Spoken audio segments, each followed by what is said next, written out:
அனைத்து உறவுகளுக்கும் வணக்கம். என்னோட பேர் ராஜா சிங். நம்ம இப்போ இந்த காணொலியில் என்ன பார்க்க போகிறேன்னு பார்த்தீங்கன்னா, NISM கண்டக்ட் பண்ணுற ரிசர்ச் அனலிஸ்ட் எக்ஸாமுடைய next part of the syllabus. So next part of the syllabus என்னென்னா, வேரியஸ் மார்க்கெட் பார்ட்டிசிபென்ட்ஸ், அதாவது பல்வேறு சந்தை பங்கேற்பாளர்.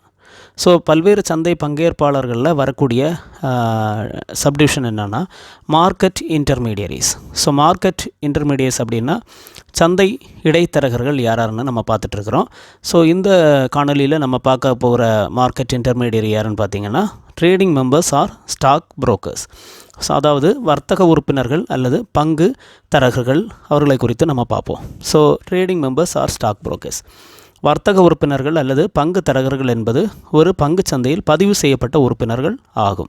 அதாவது வர்த்தக உறுப்பினர்கள் அல்லது பங்கு தரகர்கள் என்பது ஒரு பங்கு சந்தையில் பதிவு செய்யப்பட்ட உறுப்பினர்கள் ஆகும். அதான் trading members or stock brokers are registered members of a stock exchange.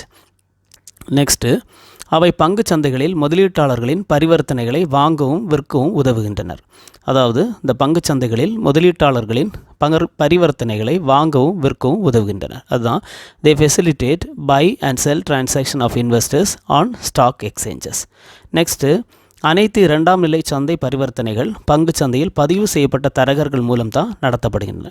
So எல்லா செகண்டரி மார்க்கெட் டிரான்சாக்ஷன்ஸ் எல்லாமே பார்த்திங்கன்னா இந்த ரெஜிஸ்டர்ட் புரோக்கர்ஸ் மூலமாக தான் ஸ்டாக் எக்ஸ்சேஞ்சில் நடைபெறுகிறது. அதான் அதனுடைய நெக்ஸ்ட் பாயிண்ட். அதான் all secondary market transactions on stock exchanges have to be essentially conducted through registered brokers of the stock exchange. Next, stock brokers பார்த்திங்கன்னா தனிநபர்களாக இருக்கலாம், அதாவது தனிநபர் நிறுவனமாக இருக்கலாம், இல்லைனா கூட்டாண்மை நிறுவனங்கள் அல்லது கார்ப்பரேட் அமைப்புகளாகவும் இருக்கலாம். அதான் trading members can be individuals, partnership firms or corporate bodies. அதாவது stock brokers can be individuals, partnership firms or corporate bodies. அதாவது ஸ்டாக் புரோக்கர்ஸ் வந்து தனிநபர்கள் நிறுவனமாகவும் இருக்கலாம், கூட்டாண்மை நிறுவனங்கள் அல்லது கார்ப்பரேட் அமைப்புகளாகவும் இருக்கலாம். நெக்ஸ்ட்டு, குறைந்தபட்ச தேவைகளை பூர்த்தி செய்வதன் மூலம் பங்குச்சந்தையில் அங்கீகரிக்கப்பட்ட உறுப்பினர்களாக அனுமதிக்கப்படுகிறார்கள். ஸோ மினிமம் ரிக்குவயர்மெண்ட்ஸை ஃபுல்ஃபில் பண்ணிட்டாங்கன்னா அவங்க ஒரு ரெஜிஸ்டர்டு ஸ்டாக் புரோக்கர்ஸாக மாறுறார்கள். அதான் they are permitted to become members of recognized stock exchanges subject to fulfillment of minimum prudential requirements. அதான் குறைந்தபட்ச தேவைகளை பூர்த்தி செய்வதன் மூலம் பங்குச்சந்தையில் அங்கீகரிக்கப்பட்ட உறுப்பினர்களாக அனுமதிக்கப்படுகிறார்கள். அப்புறமா நெக்ஸ்ட்டு சப்ரோக்கர்னு ஒரு கான்செப்ட் இருக்குது. ஸோ சப்ரோக்கர்னால் துணைத்தரகர்கள். ஸோ துணைத்தரகர்கள் என்பது பங்குச்சந்தையில் உறுப்பினர் இல்லாத ஒரு நிறுவனமாகும். அதுதான் a subbroker is a entity who is not a member of stock exchange but who acts on behalf of a trading member or stock broker. அதாவது துணைத்தரகர்கள் என்பது அவங்க வந்து ஒரு ரெஜிஸ்டர்டு புரோக்கர் இல்லை, அவங்க வந்து அவங்களுக்கு ஒரு அசோசியேட் இருப்பாங்க, stock brokers, registered brokers.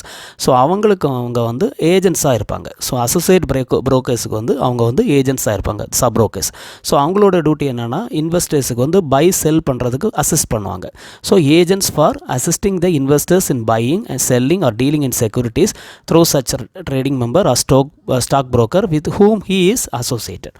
So எந்த ரெஜிஸ்டர்டு ஸ்டாக் புரோக்கர் கூட இந்த சப் புரோக்கர் அசோசியேட் ஆகிருக்காரோ அவங்களோட இன்வெஸ்டர்ஸுக்கு வந்து பை பண்ணுறதுக்கும் செல் பண்ணுறதுக்கும் இவர் வந்து அசிஸ்ட் பண்ணுவார், சப் புரோக்கர். ஸோ அவங்க வந்து ஒரு ஏஜெண்ட்டாக ஆக்ட் பண்ணுவாங்க. அதுதான் சப் புரோக்கர்ஸோடைய ரோல். நெக்ஸ்ட் வந்து பார்த்திங்கன்னா இதனால் என்ன ஆகுதுன்னா அதிக எண்ணிக்கையிலான முதலீட்டாளர்களுக்கு தரகர்களின் வரம்பை விரிவுபடுத்த துணைத் தரகர்கள் உதவுகிறார்கள். ஸோ இதனால் என்ன ஆகுதுன்னா இவங்களோட புரோக்கர்ஸோட ரெஜிஸ்டர்டு புரோக்கர்ஸோட பிஸ்னஸ் வந்து எக்ஸ்பேண்ட் ஆகுது, நிறைய இன்வெஸ்டர்ஸ் வந்து அவங்களுக்கு கிடைப்பாங்க. So sub brokers help in expanding the reach of brokers to a large number of investors. அதிக எண்ணிக்கையிலான முதலீட்டாளர்களுக்கு தரகர்களின் வரம்பை விரிவுபடுத்த துணை தரகர்கள் உதவுகிறார்கள். நெக்ஸ்ட் பாயிண்ட், பதிவு செய்யப்பட்ட தரகர்களின் வர்த்தக முனையங்கள் மூலம் மட்டுமே வர்த்தகம் மேற்கொள்ளப்பட வேண்டும். பரிமாற்றம் மின்னணு அமைப்பில் ஏற்றுக்கொள்ளப்பட்டு செயல்படுத்தப்படும். அதாவது ட்ரேட்ஸ் எல்லாம் எப்படி நடக்குதுன்னா த ரெஜிஸ்டர்டு புரோக்கர்ஸோட எலக்ட்ரானிக் சிஸ்டம் வழியாக தான் வந்து ட்ரேட்ஸ் வந்து எக்ஸிக்யூட் ஆகுது. அதாவது trades have to be routed only through and trading terminals of a registered brokers of an exchange to be accepted and executed on the electronic system. அதாவது பதிவு செய்யப்பட்ட தரகர்களின் வர்த்தக முனையங்கள் மூலம் மட்டுமே வர்த்தகம் மேற்கொள்ளப்பட வேண்டும். வர்த்தகம் எப்படி நடக்குதுன்னா பரிமாற்றம் எப்படி நடக்குதுன்னா மின்னணு அமைப்பு மூலம் தான் வந்து நடைபெறுகிறது. ஸோ அதுதான் வந்து இதனுடைய நெக்ஸ்ட் பாயிண்ட். நெக்ஸ்ட் பார்த்திங்கன்னா இந்த புரோக்கர்ஸ் வந்து தரகர்கள் வந்து தங்கள் சொந்த கணக்கில் தங்கள் சொந்த பணத்தில் வர்த்தகம் செய்யலாம். இத்தகைய பரிவர்த்தனைகளை தனி உரிமை வர்த்தகம் என்று அழைக்கப்படுகின்றன. ஸோ புரோக்கர்ஸ் வந்து அவங்களுடைய சொந்த கணக்கில் சொந்த பணத்தில் வர்த்தகம் செய்யலாம். இந்த பரிவர்த்தனைகளை எல்லாம் வந்து தனி உரிமை வர்த்தகம் என்று அழைக்கப்படுகின்றன. So brokers can trade on their own account to using their own fund. Such transaction are called proprietary trades. இதுதான் இதனுடைய நெக்ஸ்ட் பாயிண்ட். நெக்ஸ்ட் வந்து பார்த்திங்கன்னா ஒரு ரெஜிஸ்டர்டு புரோக்கர் வந்து செபிகிட்ட எப்படி ரெஜிஸ்டர் ஆகிறாருன்னு பார்த்தீங்கன்னா செபியோட சில ரிக்குவயர்மெண்ட்ஸை வந்து அவர் ஃபுல்ஃபில் பண்ணணும். அதாவது செபி என்ன மெயினாக கொடுத்துருக்காங்கன்னா availability of adequate office space, equipment and man power to effectively carried out his activities, past experience in securities trading. அதாவது போதுமான அலுவலகம் இருக்க வேண்டும், மனித வளம் இருக்க வேண்டும், அப்புறம் செயல்பாடுகளெல்லாம் திறம்பட செயல்படுத்த இடம் தேவையான இடம் இருக்க வேண்டும். அடுத்ததாக பார்த்திங்கன்னா கடந்த கால வர்த்தக அனுபவம் முக்கியமாக இருக்க வேண்டும். ஸோ ப்ரீவியஸ் எக்ஸ்பீரியன்ஸ் வந்து ட்ரேடிங்கில் இருக்க வேண்டும். ஸோ இப்படிப்பட்ட ரிக்குவயர்மெண்ட்ஸை ஃபுல்ஃபில் பண்ணால் தான் செபி வந்து ரெஜிஸ்டர்டு புரோக்கரை வந்து அக்செப்ட் பண்ணுறாங்க. So SEBI registration to a broker is granted based on factors such as availability of adequate office space, equipment and man power to effectively carried out is activities, past experience in securities trading. போதுமான அலுவலகம் இருப்பது, மனித வளம், செயல்பாடுகள் திறம்பட செயல்படுத்த இடம், கடந்த கால வர்த்தக அனுபவம் போன்ற பேராமீட்டர்ஸ் இருந்தால் தான் செபி வந்து ஒரு புரோக்கரை வந்து ரெஜிஸ்டர் பண்ணுறாங்க. இதுதான் வந்து அதனுடைய நெக்ஸ்ட் பாயிண்ட். நெக்ஸ்ட் வந்து பார்த்திங்கன்னா செபி வந்து என்னன்னா ஒரு இதை இன்ஷூர் பண்ணுறாங்க. பங்குச்சந்தையில் அடிப்படை குறைந்தபட்ச மூலதனத்தை டெபாசிட் செய்ய வேண்டியதன் மூலம் செபி தரகர்களின் மூலதனத்தின் தகுதியை உறுதி செய்கிறது. ஸோ அவங்களுடைய மினிமம் ஒரு கேபிட்டல் அமௌண்ட் அவங்களுக்கு இருக்கணும். செபி வந்து அதுதான் இன்ஷூர் பண்ணுறாங்க. SEBI also ensures the capital adequacy of brokers by requiring them to deposit base minimum capital with the stock exchange. இதுதான் அதனுடைய நெக்ஸ்ட் ரிக்குவயர்மெண்ட். அதாவது பங்குச்சந்தையில் அடிப்படை குறைந்தபட்ச மூலதனத்தை டெபாசிட் செய்ய வேண்டியதன் மூலம் செபி தரகர்களின் மூலதனத்தை தகுதியை உறுதி செய்கிறது. அதாவது கேபிட்டல் அமௌண்ட்டை என்ஷூர் பண்ணுறது எப்படின்னா ஒரு மினிமம் பேஸ் அமௌண்ட் வந்து டெபாசிட் பண்ணணும் ஸ்டாக் எக்ஸ்சேஞ்சுக்கு இவங்க ரெஜிஸ்டர்டு புரோக்கர்ஸ். அதான் வந்து அதனுடைய நெக்ஸ்ட் பாயிண்ட். ஸோ புரோக்கர்ஸ் வந்து இந்த மாதிரி வந்து பரிவர்த்தனைகள் நடக்கும்போது அவங்களுக்கு வந்து புரோக்கரேஜ் ஃபீஸ் கிடைக்குது. அதாவது தரகர்கள் தங்கள் சேவைகளுக்கு ஒரு கமிஷனை பெறுகிறார்கள். இதனை தரகு என்று அழைக்கப்படுகிறது. அதாவது புரோக்கர்ஸ் வந்து இந்த மாதிரி பங்கு பரிவர்த்தனைகள் நடக்கும்போது அவங்களுக்கு ஒரு கமிஷன் போகுது. அந்த சர்வீஸுக்கு ஒரு கமிஷன் அவங்களுக்கு கிடைக்குது. அந்த கமிஷனுக்கு பேர் தான் வந்து புரோக்கரேஜ். அதாவது தரகர்கள் தங்கள் சேவைகளுக்கு ஒரு கமிஷனை பெறுகிறார்கள். இது தரகு என்று அழைக்கப்படுகிறது.